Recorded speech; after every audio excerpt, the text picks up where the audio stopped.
Salam sehat penuh semangat untuk kita semua. Selamat pagi, siang, sore, entah malam untuk rakyat semuanya.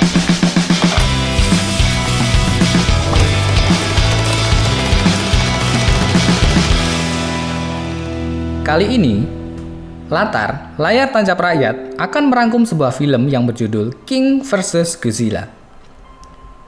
Di awal film ditampilkan Skull Island dengan segala isinya.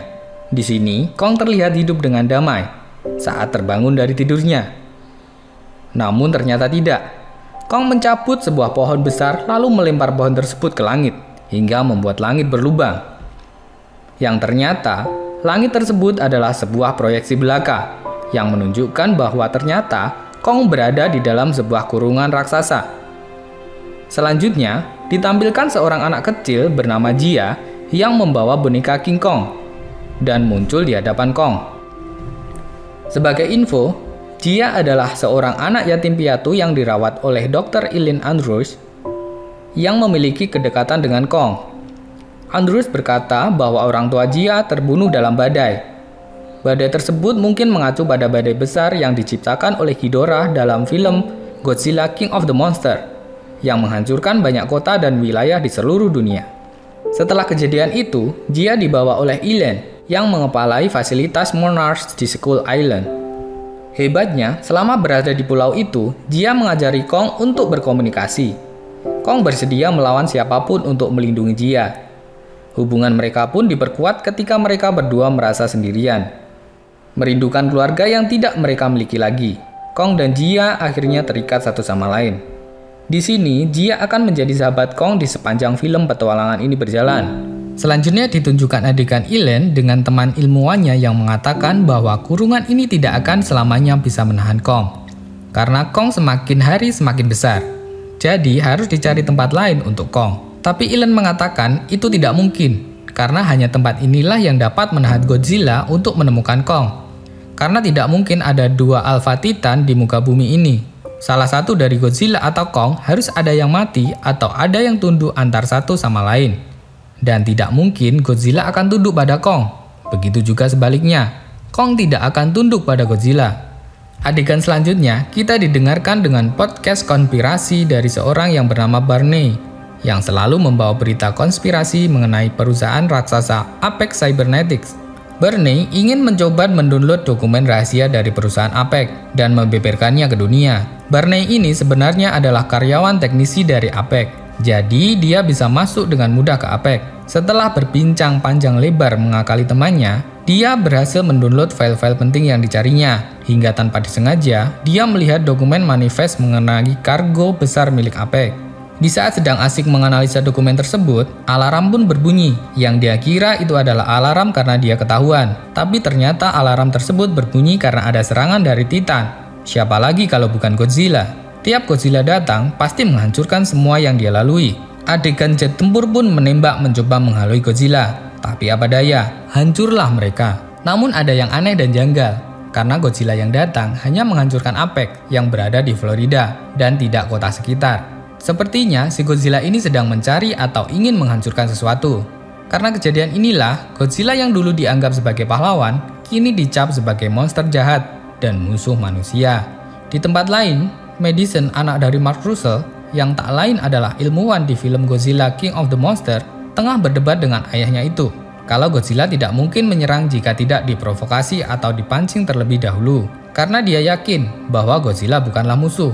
Karena Godzilla adalah penyelamat mereka dahulu saat peristiwa serangan monster.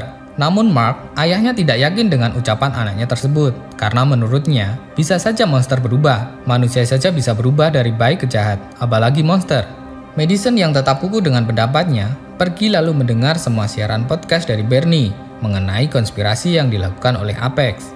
Adegan selanjutnya di universitas terlihat Dr. Nathan Lin, seorang ilmuwan yang punya teori tentang keberadaan Hollow Earth, didatangi oleh Walter Simon dan Ren Serizawa dari Apex.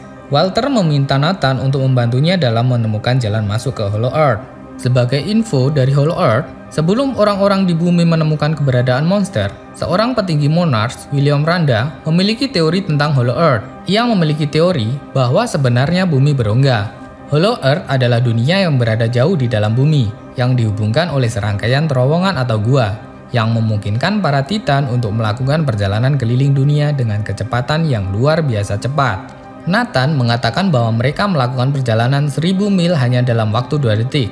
Diyakini bahwa Hollow Earth adalah tempat para Titan berasal, dan oleh karena itu ada begitu banyak monster yang hidup di sana. Apex membutuhkan sumber energi unik yang diyakini berada di Hollow Earth, tapi Apex tidak memiliki cara untuk sampai ke sana. Mereka tidak dapat menemukan titik masuk yang tepat, dan karena siapapun yang masuk ke dalam tidak pernah kembali. Nathan pun lantas direkrut untuk membantu Simon dan Apex. Nathan mengatakan untuk masuk ke dalam Hollow Earth adalah sesuatu yang mustahil. Kalaupun bisa, gravitasi di dalam akan langsung menghancurkan mereka yang masuk.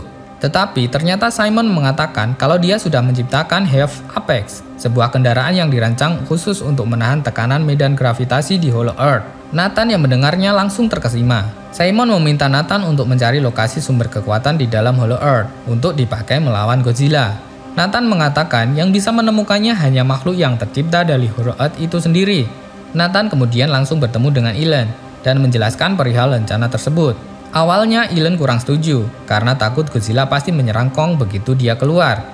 Setelah Nathan berhasil meyakinkan kalau ini adalah satu-satunya cara untuk menyelamatkan dunia dari Godzilla dan sekaligus membawa Kong pulang ke tempat asalnya yaitu Hollow Earth, akhirnya berangkatlah mereka dengan konvoi pasukan militer yang lengkap untuk mengangkut Kong ke Antartika, lokasi di mana pintu masuk ke Hollow Earth berada. Kong pun dibius dan ditidurkan di atas kapal tanker dengan tangan kaki dan leher dirantai. Jalur yang dilalui mereka pun menghindari jalur yang pernah dilalui Godzilla, agar Godzilla tidak mendeteksi keberadaan mereka di tengah laut. Tiba-tiba datang rombongan dari Apex. Di antara rombongan tersebut ada Maya. Maya ini adalah anak dari Simon, datang untuk membantu mengawasi misi tersebut. Kita kembali ke Madison, yang masih mendengarkan podcast dari Bernie. Madison berniat mencari Bernie untuk membantu mengungkap konspirasi Apex. Dengan bantuan temannya Josh, dia berhasil menemukan tempat tinggal Bernie. Setelah mereka bertiga merasa klop satu hati satu tujuan, pergilah mereka ke kantor Apex yang telah hancur oleh Godzilla untuk melakukan penyelidikan. Di tengah laut, Kong yang sedang berada di dalam perjalanan didatangi oleh Godzilla yang langsung menyerang mereka. Pasukan pun menyerang balik, jet tempur pun menembakkan rudal ke arah Godzilla. Namun seperti yang kita ketahui, serangan ini tidak mampu melukai Godzilla, malah membuat Godzilla semakin marah dan menghancurkan kapal-kapal dengan sangat mudahnya. Kong yang masih dirantai di atas kapal kesulitan untuk melawan Godzilla, hingga Nathan akhirnya melepaskan rantai Kong dan membebaskannya agar bisa melawan Godzilla. Perkelahian sengit dua monster pun tidak dapat dihindarkan. Kong ditarik lurus ke dalam air oleh Godzilla, membuat Kong kewalahan. Karena pada dasarnya, medan pertempuran kali ini adalah air yang jelas dikuasai oleh Godzilla. Terlebih lagi saat di dalam air, Kong kesulitan untuk bernafas. Beruntung saat Kong kewalahan di dalam air, salah satu kapal menembakkan rudal ke dalam laut untuk membantu.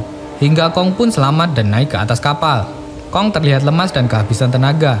Saat Godzilla akan kembali menyerang, Nathan menyuruh agar semua mesin kapal yang masih menyala agar dimatikan. Untuk mengelabui si Godzilla, agar Godzilla menganggap mereka sudah kalah dan bukan merupakan ancaman. Godzilla pun akhirnya pergi. Kesimpulannya, pada babak pertama ini, Kong kalah melawan Godzilla. Pertarungan pertama Godzilla dan Kong di lautan memang tidak adil. Kong dibius dan dirantai saat melakukan perjalanan ke Antartika, dan dia tidak berada di lingkungan alaminya, yaitu daratan. Sedangkan Godzilla berada di kandangnya sendiri, yaitu lautan. Pada akhirnya, Kong harus tunduk pada Godzilla dalam pertarungan pertamanya. Kembali ke Madison, Bernie, dan Josh. Mereka bertiga sudah sampai di kantor Apex. Karena kantor ini sudah hancur, mereka bisa masuk tanpa hambatan dan turun ke lantai 33 bawah tanah menggunakan lift. Sesampainya di lantai 33, ketika mereka sedang mengamati keadaan sekitar, tiba-tiba terdengar suara petugas keamanan yang datang. Mereka pun akhirnya bersembunyi ke salah satu kargo yang pintunya terbuka.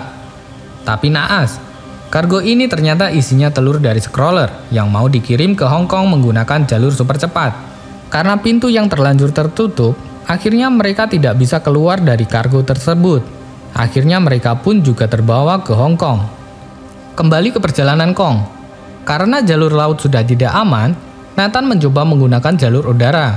Kong diangkat di atas jaring yang ditarik oleh puluhan helikopter. Setelah tiba di Antartika, si Kong terlihat bingung, tapi Jia menjelaskan ke Kong untuk masuk ke lubang menuju Hollow Earth tersebut. Awalnya Kong enggan, tapi setelah dijelaskan oleh Jia kalau keluarga Kong mungkin ada di dalamnya, akhirnya Kong langsung meluncur tanpa pikir panjang. Tim pun langsung menyusul di belakang menggunakan 3 Heavy Apex. Berkat kapal tersebut, mereka akhirnya bisa masuk dan selamat melewati pembalikan gravitasi di Hollow Earth. Saat Kong dan rombongan berjalan-jalan keliling, secara tiba-tiba ada seekor burung raksasa menghantam salah satu pesawat hingga hancur. Kong pun langsung melawan burung tersebut hingga terjadilah perkelahian sengit. Saat Kong tercekik oleh burung tersebut, salah satu pesawat menembaknya, hingga Kong pun berhasil melakukan perlawanan kembali. Setelah burung itu mati, Kong langsung meminum darah monster tersebut. Kemudian Kong pun melanjutkan penjelajahannya berkeliling Hollow Earth. Madison, Bernie, dan Josh pun tiba di Hong Kong. Tapi sayangnya mereka tiba di tempat demonstrasi Mechagodzilla. Mereka melihat kehebatan Mechagodzilla membantai Skruller. Namun sesaat setelah melakukan itu, Mechagodzilla terlihat kehilangan daya energi. Karena ternyata energi yang dibutuhkan untuk menjalankan Mecha hanya sampai 40%. Godzilla yang mencium ada sesuatu di Hong Kong langsung menuju ke sana. Di tempat lain, Kong yang telah sampai ke tanah leluhurnya, di sana dia menemukan kapak raksasa yang sepertinya adalah peninggalan leluhurnya. Sambil memegang kapak tersebut, Kong duduk di singgasana leluhurnya. Madison, Bernie, dan Josh yang menelusuri fasilitas Apex menemukan ruangan dengan tengkorak Titan di dalamnya. Dan tengkorak itu adalah tengkorak dari Ghidorah. Sebagai info, asal Mechagodzilla dan koneksi dengan kepala Ghidorah. Dalam adegan kredit akhir di film King of the Monster, Alan Jonah terlihat memperoleh salah satu kepala Ghidorah yang terpenggal. Pada saat itu, tidak jelas apa yang dia rencanakan, tetapi kemudian terungkap bahwa Walter Simon dan Apex Cybernetics mengambil alih kepala tersebut dan menggunakannya untuk membuat Mechagodzilla. Keunikan Ghidorah adalah masing-masing kepalanya yang berjumlah 3 dapat berkomunikasi secara telepati satu sama lain. Dengan memanfaatkan kemampuan itu, Ren Serizawa mampu mengendalikan Mechagodzilla dari jauh, tanpa benar-benar berada di dalam robot raksasa tersebut. Selain itu, desain Mechagodzilla diambil dari Godzilla itu sendiri. Dengan teknologi dari Apex Cybernetic, kekuatan dan persenjataan Mechagodzilla dapat menyaingi Godzilla, termasuk memiliki atomic breath versinya sendiri. Jadi di sini, Simon ternyata menggunakan saraf dari Ghidorah yang masih aktif untuk mengendalikan Mechagodzilla. Kembali lagi ke Kong yang sedang asik duduk di singgasananya. Mendadak kapaknya mulai bersinar. Kong pun berjalan dan menaruh kapaknya dan mengaktifkannya di Hollow Earth. Godzilla yang merasakan keberadaan kapak tersebut merasa terancam dan menembakkan atomic breath ke inti bumi. Itulah awal mula pertempuran kedua terjadi. Maya sesuai misinya adalah mengambil contoh energi dari Hollow Earth untuk dikirim ke Apex sesuai keinginan ayahnya. Apex dan Simon sendiri sebenarnya tidak tertarik dengan Hollow Earth itu. Mereka tidak peduli dengan apa yang Kong lakukan di sana. Sebaliknya, hanya menginginkan sumber energi yang berasal dari Hollow Earth, yaitu energi radiasi yang membantu mengisi energi di kapak Kong. Berkat energi tersebut yang digunakan pada Mechagodzilla, akan membuatnya memiliki energi yang tidak terbatas, sehingga Mechagodzilla dapat diaktifkan sangat lama. Kembali ke Hollow Earth, auman Kong yang murka membangunkan burung-burung predator yang ada di gua tersebut. Burung-burung predator tersebut langsung menyerang mereka. Satu persatu pasukan tersebut mati, hingga satu burung hampir saja menyerang Jia, Nathan, dan Elaine. Namun tiba-tiba terpental terkena hentakan tembakan atomic breath Godzilla yang sampai ke dasar Hollow Earth. Maya yang ingin melarikan diri dengan sengaja menyuruh untuk menyingkirkan Kong dengan menembakinya. Namun Kong yang tidak mempan ditembaki malah berbalik dan menangkap pesawat yang ditumpangi Maya. Lalu Kong pun meremasnya hingga hancur dan meledak. Berbekal kapak di tangannya, Kong masuk ke lubang untuk menuju ke daratan. Nathan, Jia, dan Elaine menyusul di belakangnya.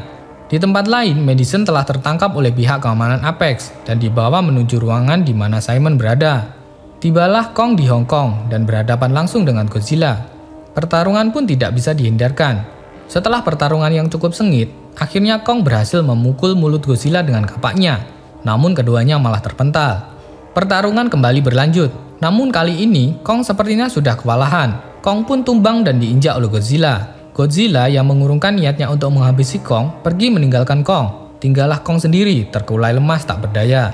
Simon yang memberikan pidato mengenai tujuan mulianya sambil mengaktifkan Mechagodzilla menggunakan sumber kekuatan yang telah didapatnya dari energi Hollow Earth. Simon memaksa Serizawa untuk memasukkan sumber energi tersebut ke Mechagodzilla tanpa mengujinya terlebih dahulu. Meskipun dapat membantu Apex mengatasi kelemahan Mechagodzilla, tetapi menghubungkan energi tersebut ke Mechagodzilla menimbulkan masalah. Dengan menggabungkan energi dari Hollow Earth dengan kepala Ghidorah yang terpenggal, kesadaran Ghidorah terbangun kembali dan menyetrum Serizawa. Ghidorah lah yang pada akhirnya mengambil kendali Mechagodzilla dan menggerakkannya. Ini berarti bahwa film Mechagodzilla vs Kong menghadirkan pertandingan ulang antara Godzilla dan Ghidorah. Mechagodzilla kemudian menghantam tempat Simon berdiri hingga hancur lebur. Kemudian Mechagodzilla keluar dari persembunyiannya dan menghancurkan apa yang ada di sekelilingnya. Godzilla pun bertemu dengan Mechagodzilla. Pertarungan pun dimulai. Godzilla pun jadi bulan-bulanan Mechagodzilla. Di tempat lain, Jia yang keluar dari pesawat menghampiri Kong. Lalu tangan mungilnya menyentuh tanah seolah ingin merasakan apa yang terjadi dengan Kong. Jia pun mengatakan kepada Nathan dan Ellen bahwa Kong tengah sekarat dan jantungnya melemah. Nathan dan Ellen akhirnya mendapatkan cara untuk membangkitkan lagi Kong dengan memanfaatkan pesawat dari Hives Apex. Pesawat pun akhirnya diledakkan di dada Kong, hingga akhirnya Kong pun membuka mata dan tersadar. Madison, Bernie, dan Josh berusaha membantu melawan Mechagodzilla dengan memutus sinyal dari satelit yang masih terhubung. Kong yang terbangun langsung membantu Godzilla. Bahu-membahu bekerja sama bertarung melawan Mechagodzilla. Meski telah dikeroyok, Mechagodzilla masih tetap di atas angin. Godzilla dan Kong masih tetap kewalahan. Saat Kong kesulitan menahan berekor dari Mechagodzilla, di tempat lain, Josh yang gagal memutuskan sinyal satelit akhirnya mengambil minuman dari Bernie dan menyiramkannya ke komputer yang membuatnya konslet. Mechagodzilla pun seolah kehilangan kendali atau mengalami kesalahan sistem dan berekornya pun berhenti. Situasi ini dimanfaatkan Kong dengan kapaknya yang langsung diayunkan ke tubuh Mechagodzilla. Namun ternyata hanya sedikit melukai Mechagodzilla. Godzilla yang sepertinya menyadari peluang ini akhirnya menembakkan atomic breath ke arah kapak Kong dengan tujuan memberikan kekuatan pada kapak tersebut sehingga Kong dapat mengalahkan Mechagodzilla. Kong pun kembali mengayunkan kapaknya yang sudah diberikan energi oleh Godzilla dan benar saja kapaknya menjadi sangat kuat dan dengan mudahnya melukai memotong-motong tubuh Mechagodzilla. Pertempuran pun berakhir. Setelah pertarungan berakhir, Godzilla sepertinya masih menjadi Alpha Titan. Sementara Kong menjadi Alpha Titan kedua karena Kong membantunya mengalahkan Mechagodzilla. Kong pun kembali ke Hollow Earth tempat asalnya. Film pun selesai. Tiada gading yang tak retak. Mohon maaf jika masih ada kekurangan, karena manusia adalah tempatnya salah dan lupa. Jika suka, boleh di like, komen, dan share. Terima kasih, semoga menghibur. Dan nantikan video selanjutnya, hanya di Latar, layar tancap rakyat, di channel hiburan rakyat kecil.